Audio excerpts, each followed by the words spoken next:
Alright, Coleman community, my name is Brian, and what we're going to do today is we're going to do an unboxing and a building of an RB200.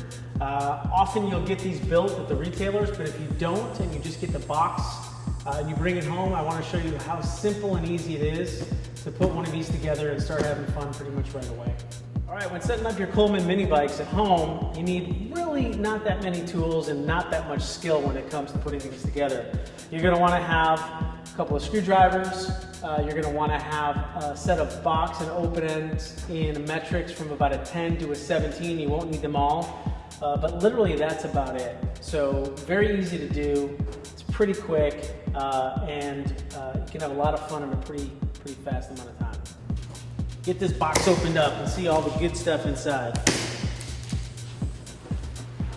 Inside you'll find everything you need to build this guy and put him together.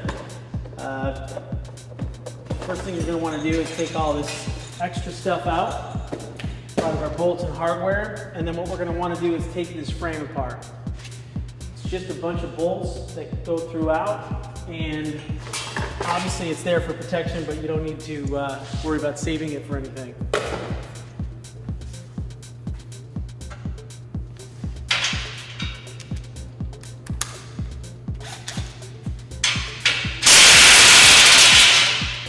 All right, once you've got all that exterior metal work to protecting the bike taken care of, you'll see that you've got the front wheel tucked in, you've got the handlebars, which I already took out, and you've got bolts going through the front forks that are still attached to the bottom of the frame. So what we're gonna do when we've got it set kind of stable, we're gonna put the handlebars on, and then we're gonna unbolt the forks, find a couple of stands to put this thing on so we can finish the installation.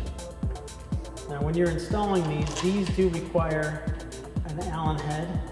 I don't know the exact size, but it's a pretty standard size, so if you have a set of Allens, it's going to definitely be one easy to find there. These can be just snugged up so they stay in place and you can adjust them later based on your preferred riding stance. But what it does, it gives us the ability to have something to grab to when we're going to lift this up and off the frame and onto your stands. All right, we've got everything disconnected. The only thing right now that's still holding the bike to this metal frame is the front shaft for the front wheel. It's going through the forks. So what I'm going to do is I'm going to get a little help, disconnect that. We're going to set it up to get to the rest of the installation. All right, when you're ready to put the front wheel on, I got a buddy here helping me hold it stable, because once this is on, we can use the kickstand. It's going to be a lot easier. You want the tread pointing forward. You've got your bolt, then you've got your inside spacer, wheel, inside spacer, and then you're going to have your nut on the other side.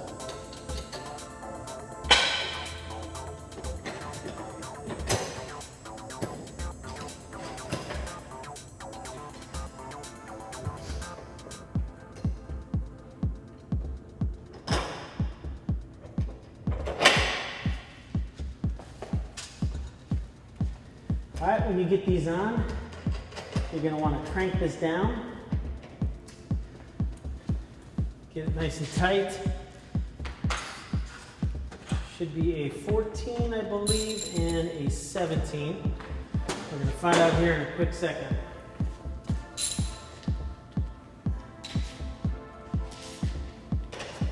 Yep. All right. Now that we got the front wheel on, we're ready to go to the next step, which is installing your fender. You've got some 8mm nuts that are already in the frame. You just loosen those, put this guy on. It'll only go one way because the tapered end goes towards the frame, and we'll be good to go.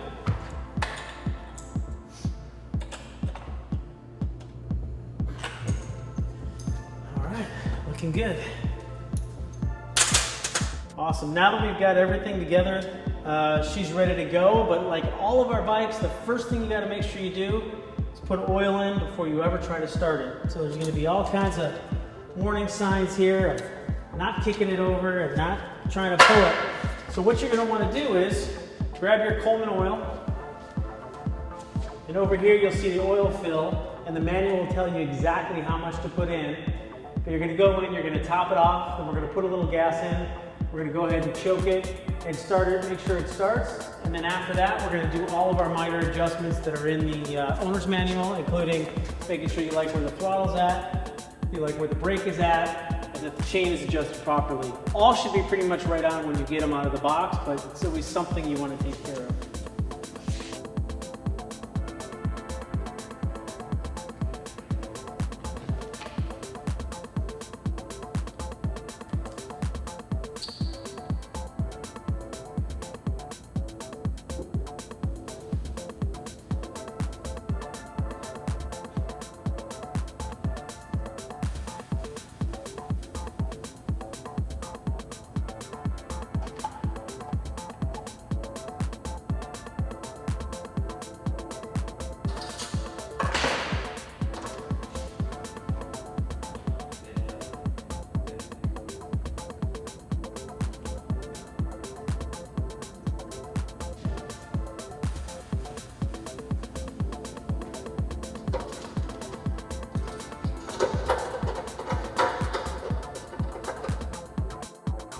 All right, now that we've got fuel in, we're gonna make sure the fuel is on, so that's forward. We're gonna have our choke here, and make sure our run switch is on and see what happens.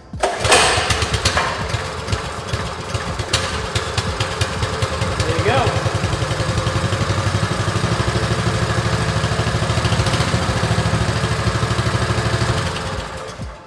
All right, now that we've got her running, she's ready to go. We've done our pre-ride inspection we talked about, just making sure we like the way the throttle is, you like where the brake is and the brake handle and the adjustment is good. The chain should be set, but just check it and make sure it's good. Now what you will find after a number of hours of riding, any chain is gonna stretch. So you're gonna wanna check your owner's manual. It'll show you exactly how to quickly adjust that chain, because if you have too much flop on the chain, it's gonna come off the sprocket and it's a lot more work. So with that, you should have plenty of hours of fun, and it's really a low maintenance bike, so enjoy yourselves.